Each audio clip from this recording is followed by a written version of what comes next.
Pour l'école Tambo la Nation d'ici, l'ex-président du Togo, Feu Gnassingbé Eyadema. Chers téléspectateurs et téléspectatrices, bonsoir et bienvenue dans le second numéro de votre émission Palais de l'éducation de ce mercredi 6 octobre 2021, année académique 2021-2022. Gratuité des frais de scolarité dans les établissements publics. Quel impact? Deux invités sont autour de ce plateau pour plancher sur les relatives questions de cette décision gouvernementale. Monsieur Kodjoga, directeur fondateur de l'école primaire privée laïque Mandela. Bonsoir. Bonsoir mon frère, comment ça va? Je vais bien par la grâce de Dieu. Merci beaucoup, nous remercions les spectateurs, nous les saluons beaucoup de tout cœur. Et merci une fois encore pour l'invitation. Merci. Ouais. Monsieur Neglokwe Tete Laïnou, vous êtes professeur d'histoire et géographie au lycée de Baguida. Bonsoir. Bonsoir à vous et merci pour l'invitation. C'est moi qui vous remercie. D'entrée de jeu, je vais m'adresser directement au directeur Kodjoga pour la première question. Gratuité des frais de scolarité, qu'est-ce que c'est exactement? Oui, la gratuité des frais de scolarité, ben, comme le mot le dit, ça voudra dire qu'on a rendu l'école gratuite. Ça veut dire que les élèves du primaire, du collège et des lycées ne vont plus payer des frais de scolarité avant de pouvoir bénéficier donc de l'éducation offerte donc par le ministère de l'Éducation nationale. Donc c'est cela. En ce sens, je dis que c'est une bonne chose. L'État a pensé donc à nos populations. Surtout dans nos villages, dans nos coins reculés, où des fois les moyens manquent, les enfants sont obligés de rester à la maison parce que papa n'a pas pu payer les frais de scolarité. Donc, en ces temps de pandémie, en annulant donc ces frais de scolarité, je crois que le gouvernement n'a fait que soulager un tant soit peu, donc les parents et puis tous ceux qui sont derrière les enfants qui vont à l'école. Donc c'est cela et le Togo n'est pas le premier peut-être à le faire. Je me rappelle que dans les années 80, le Nigeria avait eu déjà à faire ce truc-là en parlant de free education. Et ils l'ont fait. Je ne sais pas à quel niveau ils sont aujourd'hui, mais ça ne peut être qu'une bonne chose pour et les parents et les élèves. Merci, monsieur le directeur. Je vais me tourner vers monsieur Neglokwe et je vous pose la même question. Gratuité des frais de scolarité. Et qu'est-ce que cela voudrait dire exactement?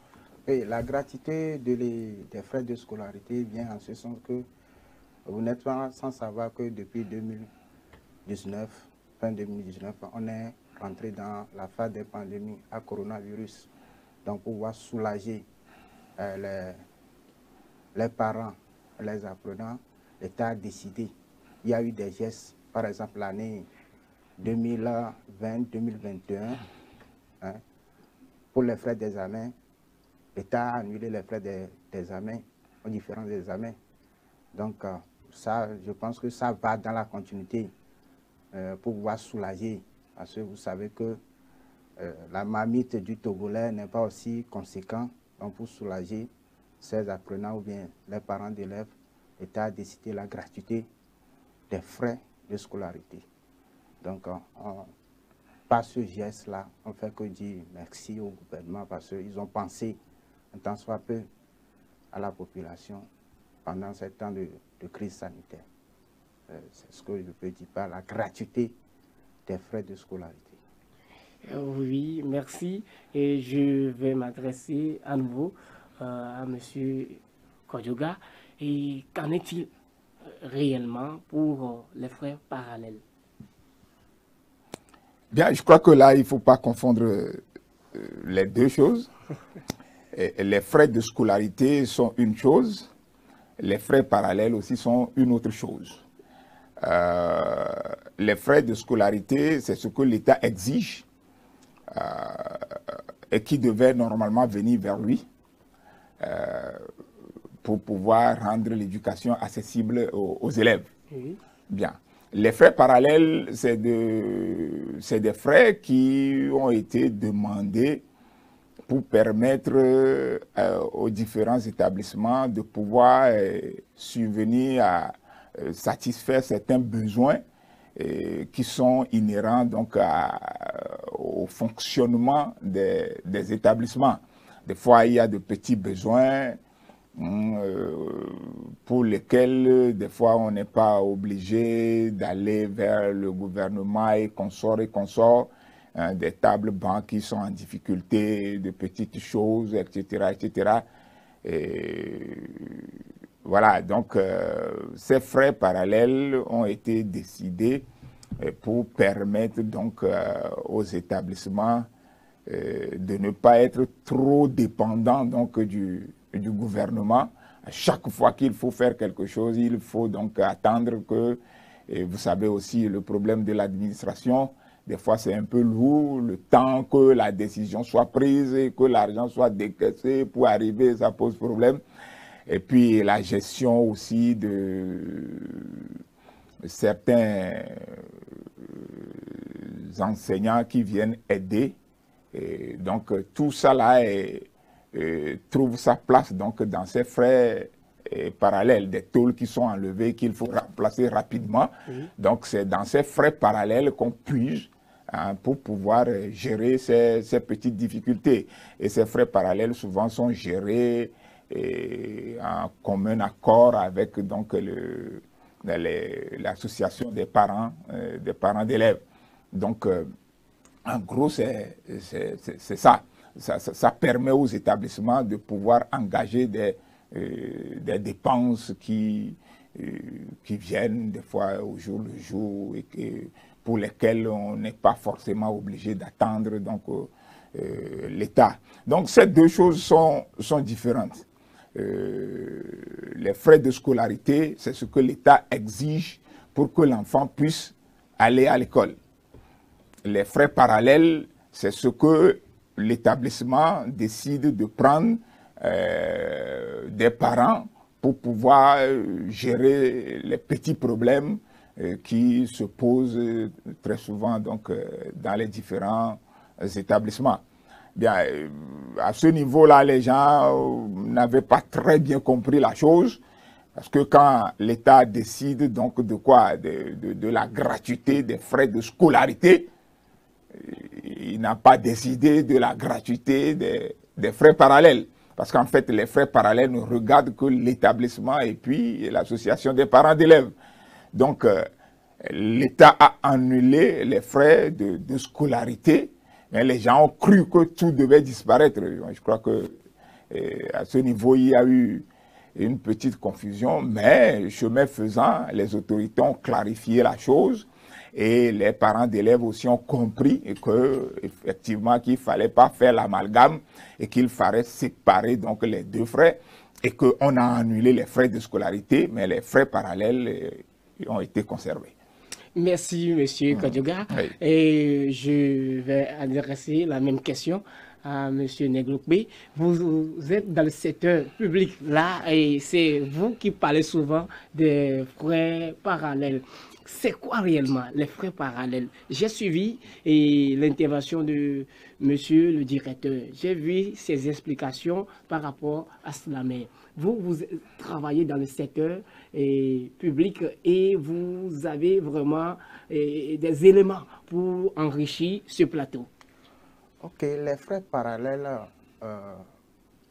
sont des frais qui sont décidés en commun accord avec l'association des parents d'élèves. Vous n'êtes pas sans savoir que le gouvernement ne peut pas tout embrasser. le secteur éducatif est un secteur qui nécessite beaucoup de fonds. Donc, vous allez voir que dans les villages reculés, dans les hameaux et faibles, là, il y a des fois des manques de professeurs. Et c'est avec ces frais parallèles qu'on arrive à subvenir aux besoins de ces manques de professeurs-là. Le problème est que le Togolais lambda ne comprenait pas la chose des frais de scolarité. Parce que quand on dit écolage ou bien frais de scolarité, les directeurs ou bien les proviseurs regroupaient les frais de parallèle et la scolarité ensemble. Et on donnait un toto et le parent paie. Or, dans les frais de scolarité, dans l'attendement du Togolais, c'est ce que le gouvernement dit de payer. Or, ce que le gouvernement dit de payer est le frais de scolarité et le parallèle est à part. Mais chemin faisant, pour pouvoir faciliter aux parents la chose, on dit, ah, vous allez payer ce montant-là. Et le Togolais lambda comprend que frais de scolarité, c'est ça. Mais frais de scolarité est différent des frais parallèles. Et les frais de parallèle sont gérés par quoi? Un comité ou bien le comité des parents d'élèves en commun accord avec le directeur ou bien le proviseur de l'établissement pour pouvoir subvenir, comme le directeur ou bien notre fondateur vient de le dire, pour subvenir aux besoins récurrents, bien occasionnels qui peut toutefois arriver, payer les EV, les enseignants volontaires, essayer de pouvoir jongler si les tôles, s'il y a des besoins itinérants qui sont là, de pouvoir gérer ça en attendant que le gouvernement n'arrive à combler le trou là. Donc, raison pour laquelle les frais de scolarité doivent être dispatchés, bien séparés des frais des cotisations parallèles. Dans d'autres établissements, on parle de cotisations parallèles. Donc, on sait que c'est les parents qui ont décidé de combien quand nous allons payer 1 000 francs, nous allons payer 2 000, mais il y a toujours un contrat à la rentrée. Et je sais qu'au niveau de Lomé, le plafond serait autour de 5 000. Le plafond, c'est à 5 000. Au niveau de la région des plateaux centrales, c'est à 3 500, je pense. Donc, c'est ça. Les frais de scolarité, en fait, sont différents des frais parallèles ou bien des cotisations parallèles. C'est ce que nos parents doivent pouvoir comprendre. Parce que quand on a dit la gratuité de l'école, tout le monde s'est dit, aujourd'hui, cette année, mon enfant va fréquenter gratuitement, donc on ne va plus me demander un seul rond. Donc, dès les premières semaines, on a eu ces difficultés-là. Par la suite, le gouvernement a su clarifier cette position-là. Et je sais que d'ici là, bon nombre de parents ont compris la chose, qu'ils doivent pouvoir aussi aider ces établissements-là à mieux fonctionner. À mieux fonctionner. Sinon, c'est ce que je peux dire par là. Oui, tout à l'heure dans votre intervention, vous parlez de la somme, c'est-à-dire faire une somme, c'est-à-dire le frais de scolarité plus la cotisation parallèle qui donne un montant total. Et c'est ça que les directeurs des secteurs publics donnent comme écolage en général. Et c'est ce que nous payons. Donc, vous avez employé un terme dispersé pour essayer de distinguer un peu, de séparer le frais de scolarité et du frais parallèle. Il va falloir, à mon niveau, que les directeurs de ces écoles publiques puissent faire une réunion avec les parents pour les situer afin que les choses ne soient pas dans le noir comme cela. Et vous parlez de la gestion qui se fait au niveau de ces fonds. Et le directeur l'a également dit. Donc, je vais revenir sur cette affaire de gestion. Oui, vous savez que dans les établissements, ces gestions sont souvent obscures. C'est ce que nous constatons. Et je sais qu'au niveau des privés, vous n'en parlez pas trop, mais vous êtes un doyen dans le domaine et c'est pour cela que je vous pose cette question. Bon, nous, dans le privé, on n'a pas de frais parallèles. Donc, on n'a pas de frais parallèles à gérer. Nous gérons juste les frais de scolarité. pour la marche de l'établissement. Bon, dire que la gestion est obscur, c'est pas très clair, c'est pas transparent, opaque. Bon, moi, je ne saurais le dire parce que, bon, peut-être lui, il est dans le public, il saura nous apporter de plus amples informations concernant cela. Mais vous savez, ces frais de cotisation parallèle, en fait, il est dit que le responsable d'établissement seul ne peut pas gérer ces frais-là. OK?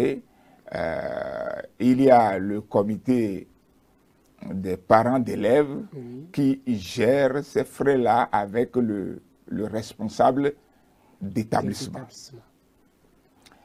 Bon, maintenant, si l'État a dit que ces deux entités devaient gérer les frais parallèles, c'est pour éviter que, effectivement, voilà, cette opacité dont vous parlez puisse être éliminée. Oui.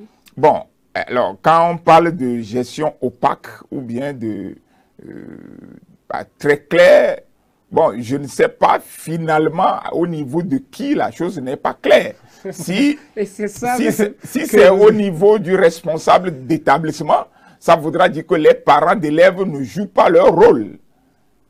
Et si c'est au niveau des parents d'élèves? Au niveau des parents d'élèves, ça veut dire que le directeur aussi ne joue pas son rôle. C'est-à-dire que l'un est le garde-fou de l'autre.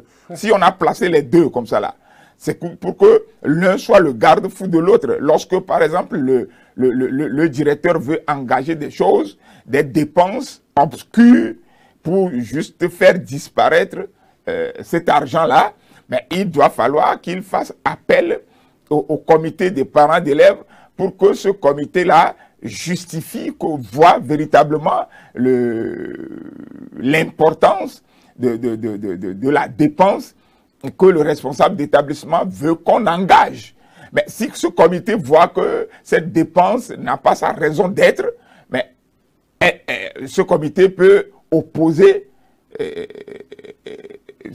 bon, je sais pas quoi, son point de vue, et dire non, ça là, ce dont vous êtes en train de parler n'est pas vraiment utile, nous avons d'autres choses à faire.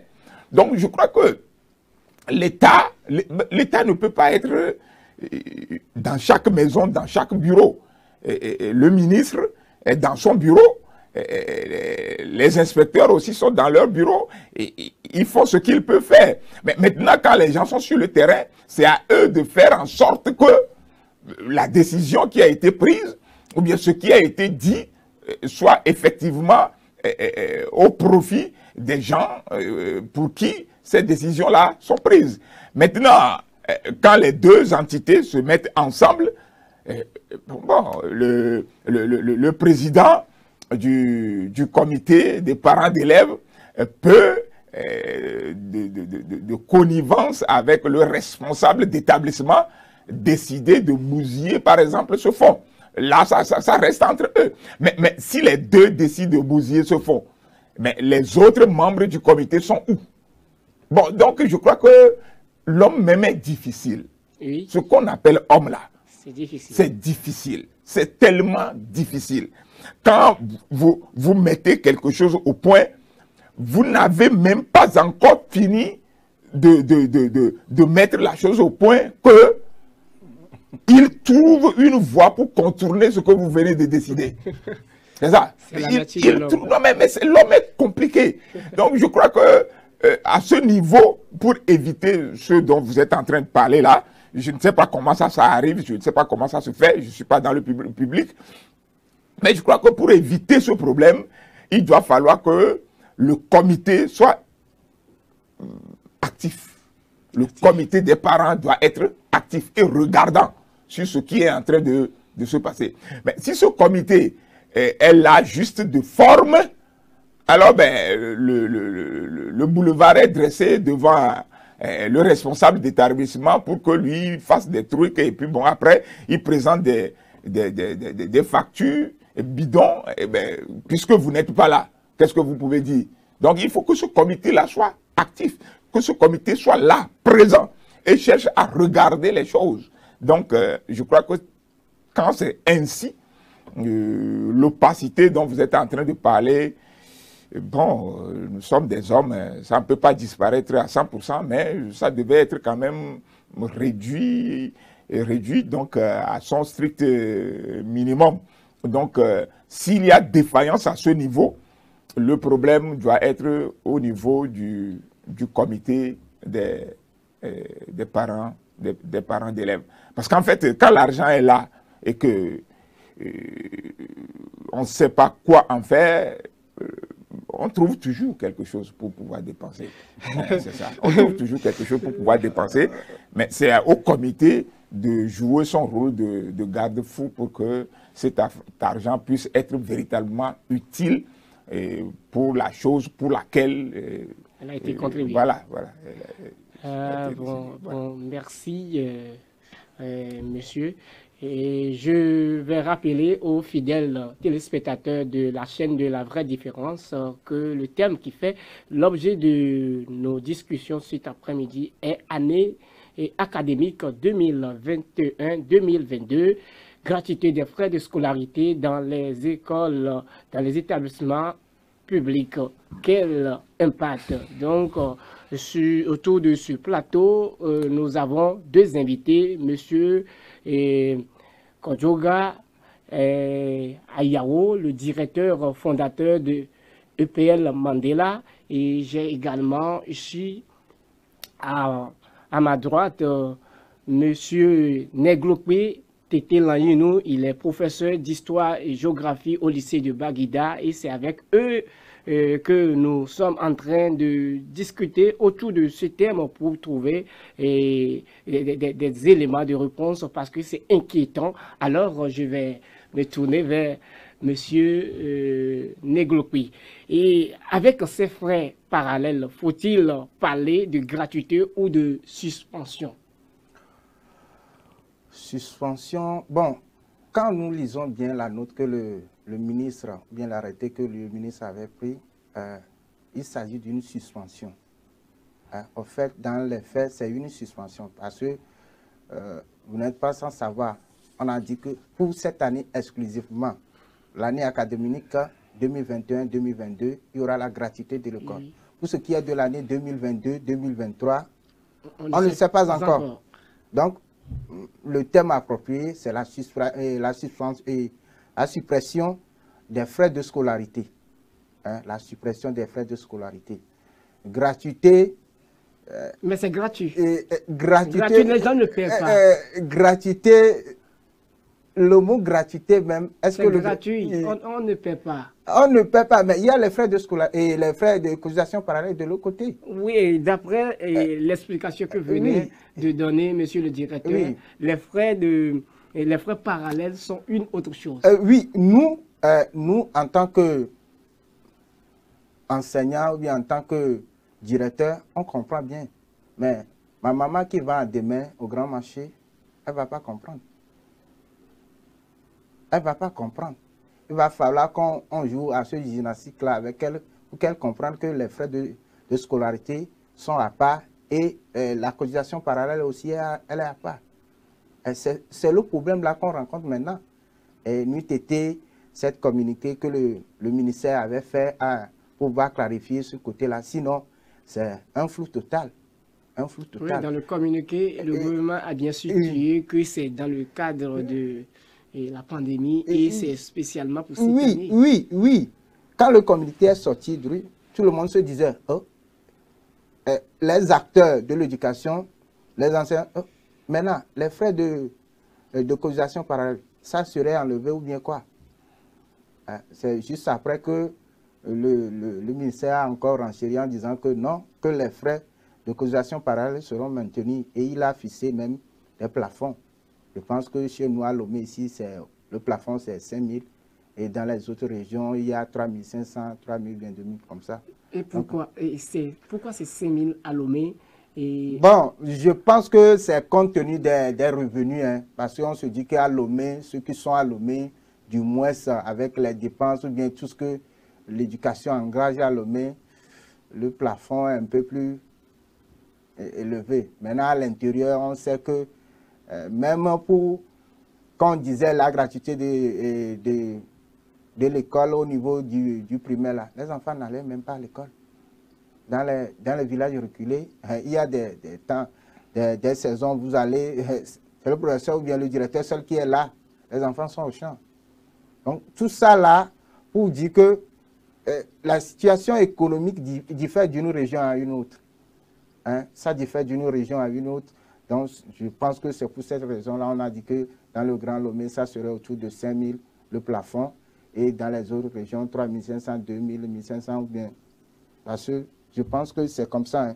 Hein, 5 000, 3 500 dans les autres régions. Donc, le Grand Lomé, je sais que le plafond, c'est à 5 000. Pour dire que, à Lomé, on peut toutefois trouver un 5 000 pour la cotisation parallèle. Parce que les besoins aussi à Lomé sont grands. N'oublions pas que les besoins des établissements publics à Lomé sont grands.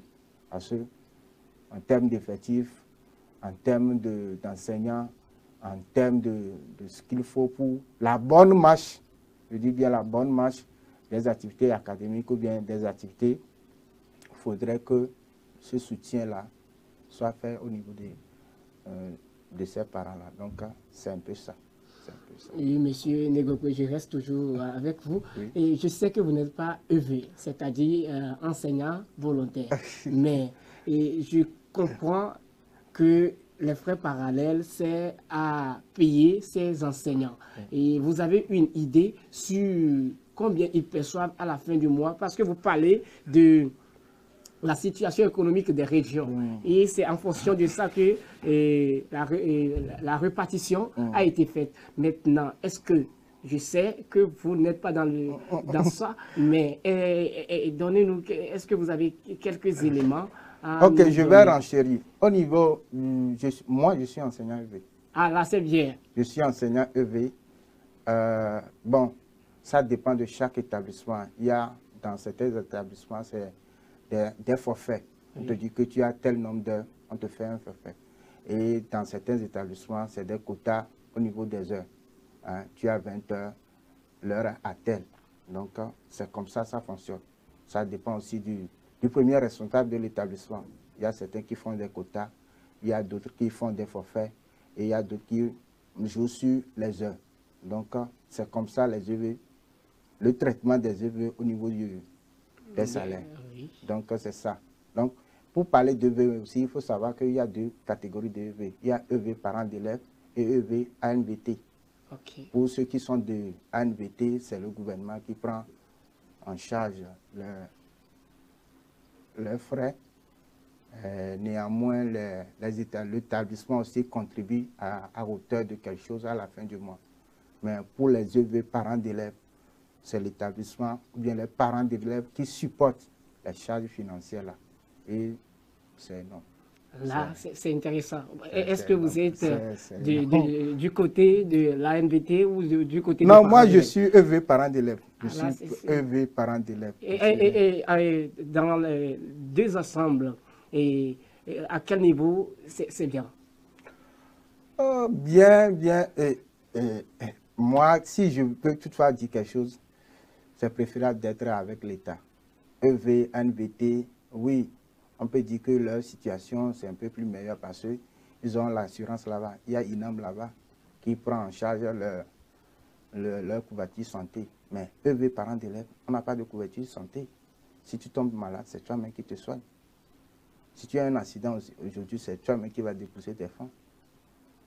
Donc, ce côté-là aussi, le gouvernement fait des efforts. C'est pour cela, chaque fois, à travers les concours, là, on essaie de pouvoir recruter plus d'EV pour pallier un tant soit peu à ces besoins-là. Mais le problème est que EV, parents d'élèves, EV, ANVT, il faut faire tout pour rentrer au niveau de la fonction publique pour être à l'aise. Donc, vous nourrissez une forte ambition d'être... Quand tu te dis enseignant, il faut faire tout pour pouvoir rentrer au niveau de la fonction publique, pour être plus à l'aise, pour ne pas aussi dépendre. Parce que, par exemple, pendant les vacances, bon nombre d'EV ne sont pas payés. EV parents d'élèves, bon nombre ne sont pas payés. Et les contrats, c'est autour de 8 mois, autour de 9 mois, autour de 10 mois. On vous dit que la caisse est finie, la caisse est finie. Oui, c'est fini. C'est fini. Si la caisse, il n'y a rien dans la caisse là, vous allez faire comment? Donc, il y a aussi ce côté. Mais pour les ANVTI, on sait qu'eux, ils sont sur 12 mois et l'État fait des efforts en ce sens que ça soit pérenne. Mais EV parents d'élèves, c'est un peu difficile.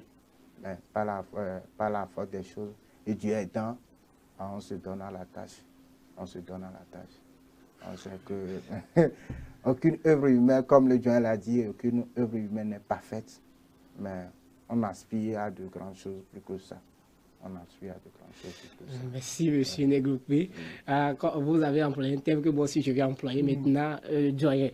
Monsieur le directeur, il a parlé de comment ça se passe avec un peu la gestion de ces fonds et lui, il est enseignant volontaire. Mais au niveau des privés, je ne pense pas que vous avez ces thèmes que vous utilisez. Est-ce que vous utilisez les thèmes là, EV? Il y a aussi ça à votre niveau? Non, bon, est-ce que notre situation est meilleure? Très souvent, non. Très souvent, non, parce que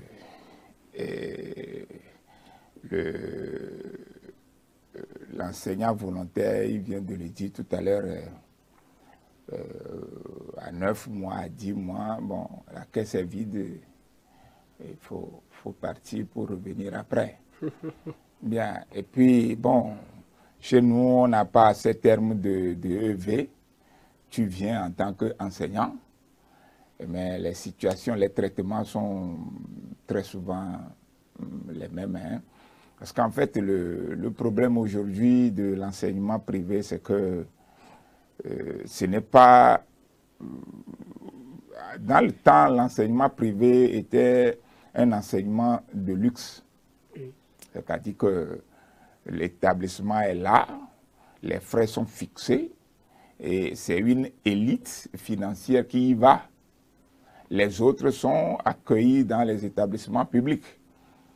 Aujourd'hui, ce n'est plus le cas parce que, bon, lorsque, par exemple, nous prenons Lomé, il y a beaucoup de coins où les établissements publics ne sont pas nombreux.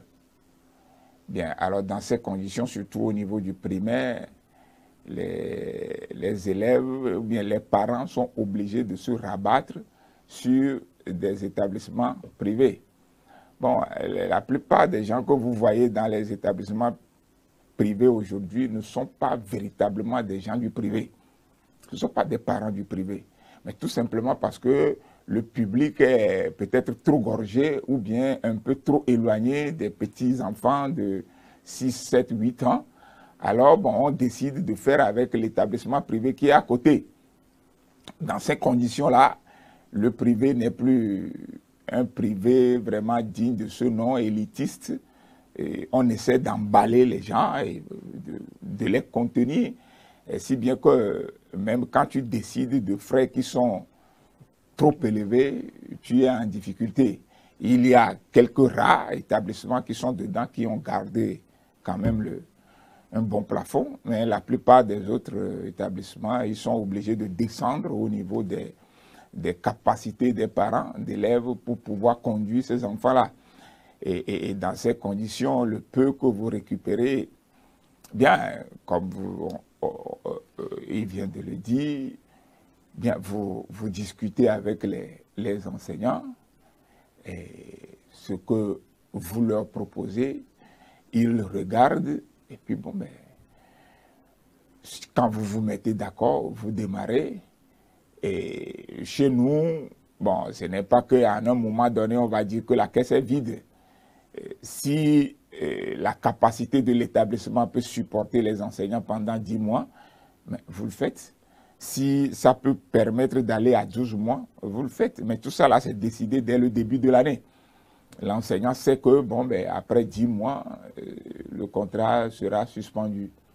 Donc, il il y a des établissements qui font le panache, hein, et il y a d'autres qui, chacun fait ce qu'il peut pour que les enfants puissent être conduits. Donc, sinon, les termes enseignants volontaires, ce terme-là n'existe pas chez nous.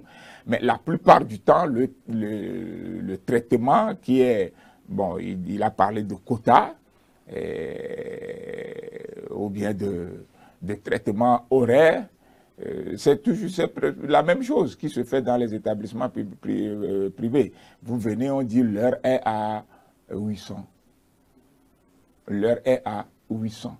Bon, si vous arrivez à prendre 10 heures dans l'établissement par semaine, donc, le truc là, vous faites le calcul, vous savez à peu près ce que vous avez par semaine. Et puis, ça marche. Vous y allez, vous démarrez.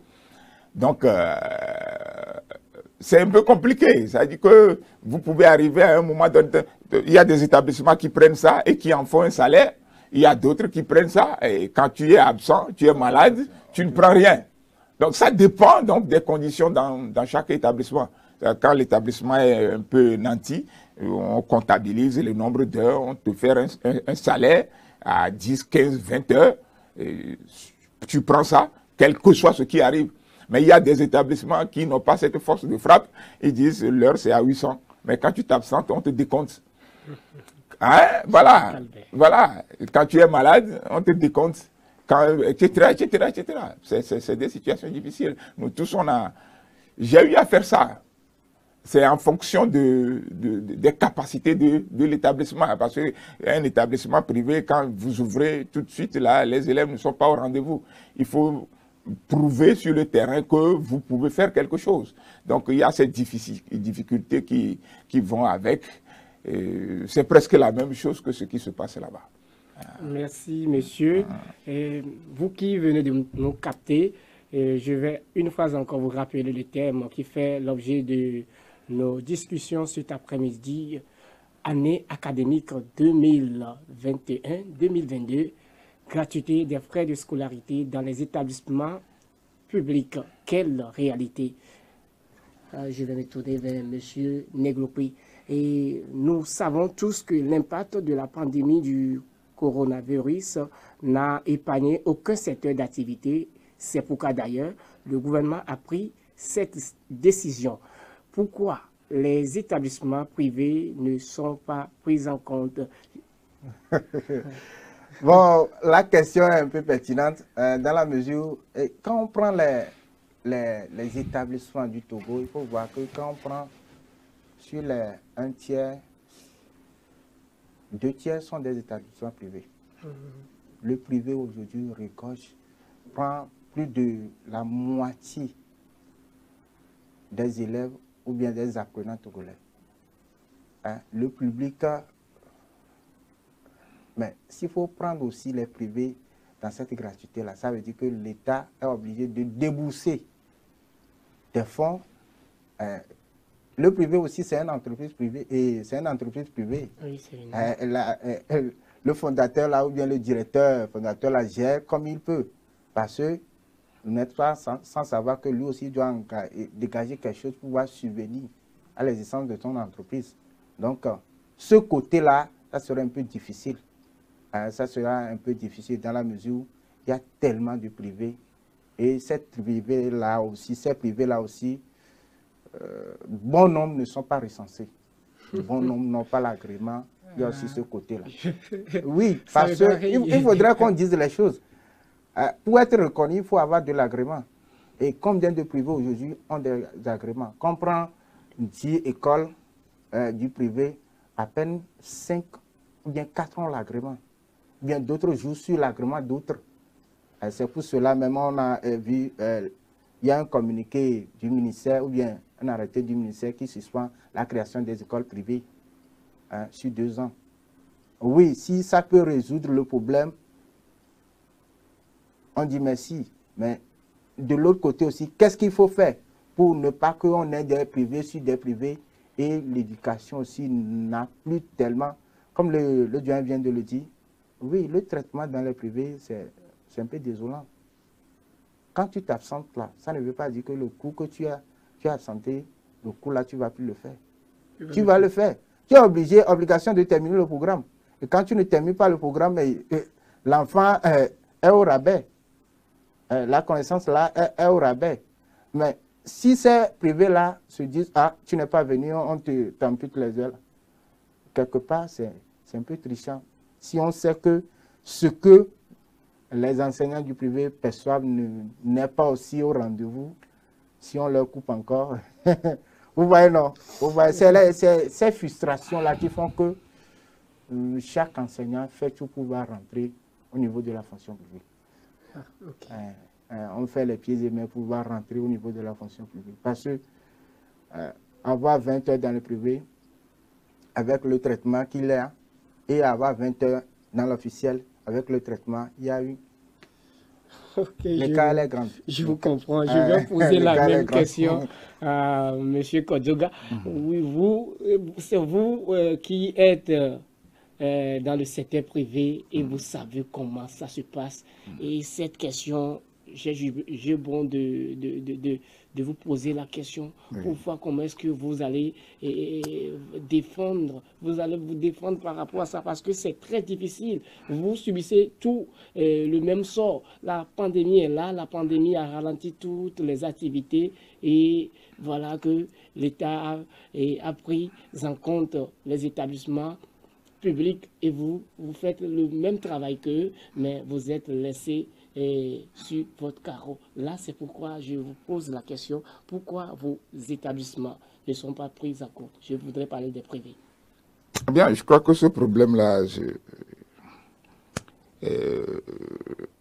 c'est l'État qui nous gère. Nous ne sommes que des citoyens. Ce que l'État dit, c'est ce que tout le monde fait. Bon, j'avais dit quelque chose tout à l'heure. Quand vous allez dans une école privée, les écoles privées d'antan,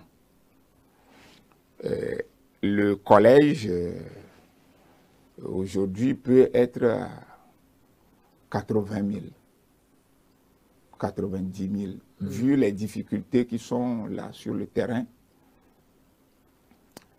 Mais va dans un petit coin de Baguida ou bien de Zanguera et consorts,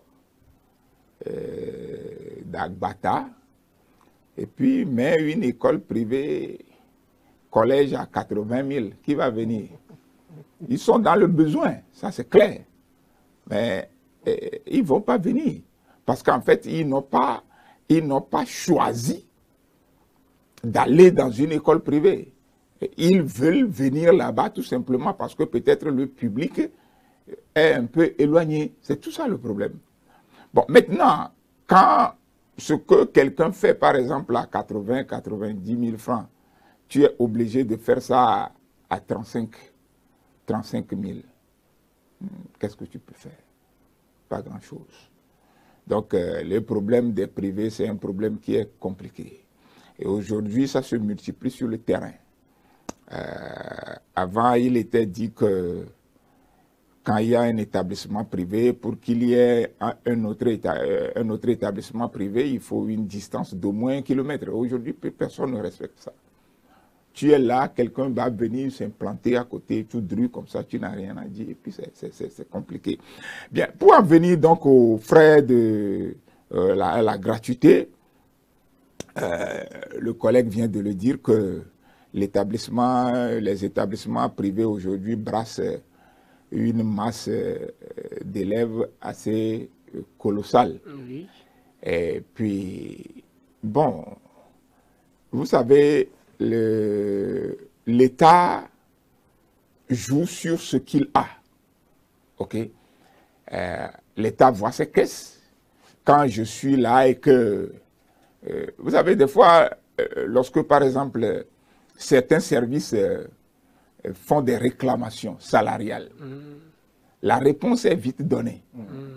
Pourquoi? Parce que dans tout le service, il n'y a peut-être que 30 personnes, 30 travailleurs. s'il faut donner une réponse à ces gens-là, au niveau de l'État, il n'y a pas de problème. On fait les trucs rapidement, ce n'est pas grand-chose. Mais lorsqu'il s'agit, par exemple, de la quantité d'établissements privés qu'il y a aujourd'hui au Togo, il faut réfléchir par deux fois avant d'avancer le pied. Bon, c'est notre pays, c'est notre gouvernement. C'est à eux de voir s'il faut faire quelque chose. S'il y a des établissements sur le terrain qui n'ont pas d'agrément, mais raison de plus pour qu'on les mette à côté et qu'on prenne peut-être ceux qui ont l'agrément. Ceci va inciter les autres aussi à peut-être rentrer dans le circuit. Donc, si c'est faisable, on devait pouvoir le faire comme ça. Mais moi, je dis que si l'État ne l'a pas fait, c'est que l'État ne s'est pas vu peut-être capable, vu la masse d'argent que ça va engendrer, de peut-être amener la chose jusqu'au niveau du privé. Mais c'est à eux de voir. Moi, je ne suis pas l'État. Je ne suis pas parmi eux. Je ne sais pas comment ça se passe. Nous avons tous constaté que tout simplement que bon, ben, on n'a pas parlé des privés. Dans ce sens-là aussi, on considère que un parent qui amène son élève dans un établissement privé, donc doit être un parent nanti. Je dis que c'est faux. Ce n'est plus le cas aujourd'hui. Ce que nous vivons dans nos établissements, nous savons que ce n'est plus le cas. Beaucoup de gens sont là par nécessité. Par nécessité. Si, par exemple, moi, je vous fais sortir la liste, chaque année, d'élèves qui restent sans payer, les impayés chaque année. Mais si on me le donne maintenant, moi je vais prendre l'avion, aller dormir quelque part et revenir. Mais chaque année c'est ça. Et quand vous revenez à la rentrée, tu vas faire quoi? Le monsieur n'a pas pu payer l'année passée. Tu vas dire, va me payer pour l'année passée là, avant de commencer cette année. Donc c'est difficile. Donc moi je dis tout simplement que si l'État n'a pas pu le faire, c'est que bon voilà, l'État est un peu contraint financièrement et bon voilà, et il n'a pas pu le faire. Ce qu'on peut peut-être souhaiter, c'est que peut-être pour les prochaines fois, on regarde dedans et qu'on puisse trouver des choses qui puissent peut-être aller dans le sens de ce que les uns et les autres souhaitent, parce que en fait, au niveau du public, finalement, au niveau du collège, combien ont été laissés? C'est au niveau du collège chez vous, c'est les collages, même les frais qui ont été laissés, c'est peut-être quelque chose dans l'ordre de 5-6 000, non? Oui, pour les filles, là, ça doit être 6 500, pour les garçons, c'est 7 000, je pense. Bon, maintenant, quelqu'un qui doit payer 35 000, si on enlève 7 000 dedans, même, il reste toujours de l'argent à payer. Donc, il y a tous ces gymnastiques-là, l'État a regardé, et vu aussi les difficultés au niveau de la gestion du privé. Parce que l'État, toute la maîtrise qu'on a donc des établissements publics, on n'a pas la même maîtrise pour les établissements privés. C'est des entreprises privées. Oui. En ce sens-là, c'est ça, c'est des entreprises privées. Quand vous allez, vous avez quelqu'un qui s'accroche à son œuvre. OK? Or, les établissements publics, c'est pour l'État. Quand l'inspecteur rentre, c'est ça. Mais dans les établissements privés, quand tu vas, il faut que tu vois quelqu'un. Tu es inspecteur, mais tu dois voir quelqu'un. Oui. C'est son entreprise. Donc, c'est à ce niveau que la gestion des choses est un peu difficile. Donc, moi, je ne peux pas blâmer l'État. L'État fait ce qu'il peut faire. Et on serait quand même ravis si les prochaines fois, quelque chose arrive jusqu'à nous. Et bon, mais si ça n'arrive pas, le peu que nous avons sur le terrain, on gère. Même si on enlève ça là, ça va faire quoi? Mais, au niveau, par exemple, des frais de dépôt, des dossiers d'examen, oui. L'État n'a pas fait de distinction. C'est pour tout le monde. Nous tous, on a participé. Les parents des privés comme des publics ont reçu ça. au niveau du truc là, je ne sais pas si c'est au niveau du primaire seul, c'était tout le monde, non? C'était tout le monde, parce que même déjà au niveau du baccalauréat, oui, l'argent là c'est colossal. Il faut quand même des fois reconnaître que l'État fait des efforts. Oui. Parce que quand vous n'avez pas prévu des choses et que ça arrive comme ça, dru, et que vous devez couper pour pouvoir servir les gens, il ne faut pas qu'on crie trop. L'État aussi fait ce qu'il peut faire. Au niveau du bac maintenant, je crois que les frais de dossier, ça doit être tourné dans les 20 000. Bon, c'est autour de 13 500. 13 500. La complexité des frais de dossier là, il y a certains établissements qui surenchèrent aussi. Là, je vous pose cette question en même temps. Quelle est donc la garantie pour ces frais et la gratuité des frais scolaires? Et parce qu'on veut voir une transparence dans la gestion de ces fonds. Oui, et ça m'intéresse. C'est ça qui me pousse à vous poser cette question. Une transparence dans la gestion des fonds, oui. D'autant plus que chaque fois, pour la gestion d'un établissement, aujourd'hui, l'État s'est dit que pour chaque établissement, ils doivent envoyer quoi? Un comptable. Les établissements, avant, nous, quand on a fréquenté, il n'y avait pas de comptable dans nos établissements. Mais l'État fait l'effort là que dans les établissements privés, maintenant, il y a des comptables. Et c'est le comptable qui... Oui, public. C'est le comptable qui budgétise l'année. Et c'est sur ça que l'établissement fonctionne. Maintenant, il y a des dépenses occasionnelles qui viennent. Oui. Mais pour la transparence de ces frais-là, oui. Mais il faut voir. Okay, la gratuité seule ne peut pas toutefois donner cette transparence-là. Il faut que le Dieu vient de le dire, on est des hommes, l'État fait sa part. Oui. Et il faudrait que, responsable qu'on soit, petit qu'on soit, à chaque niveau, on essaie de mettre notre grain au moulin pour que l'éducation togolaise soit résolvée ou bien soit remontée à la valeur de ce qu'il était dans le temps. Merci, sinon, Monsieur Négopré. Et la toute dernière question que je vais poser, c'est à Monsieur le directeur. Quelles peuvent être donc les conséquences pour les parents et au niveau de ces établissements? Bon, conséquences, bon, on a supprimé des frais. Pour les parents, c'est la joie. Ça c'est normal. Bon, vous avez parlé des parents seuls ou bien des parents, même pour les fondateurs d'école, oui, qu'est-ce qui va... Pour les fondateurs d'école, qu'est-ce que nous on a à voir dedans? Le problème qu'il y a, c'est que la conséquence directe, c'est quoi? Quand on a supprimé les frais, les parents sont contents. Ils ne vont plus avoir à dépenser. Mais tu vas voir que même pour les parallèles là qu'on a laissés là, on va être obligé encore de renvoyer des enfants avant que les parents n'aient payé. Donc, c'est des choses que nous devons laisser tomber. C'est de mauvaises habitudes.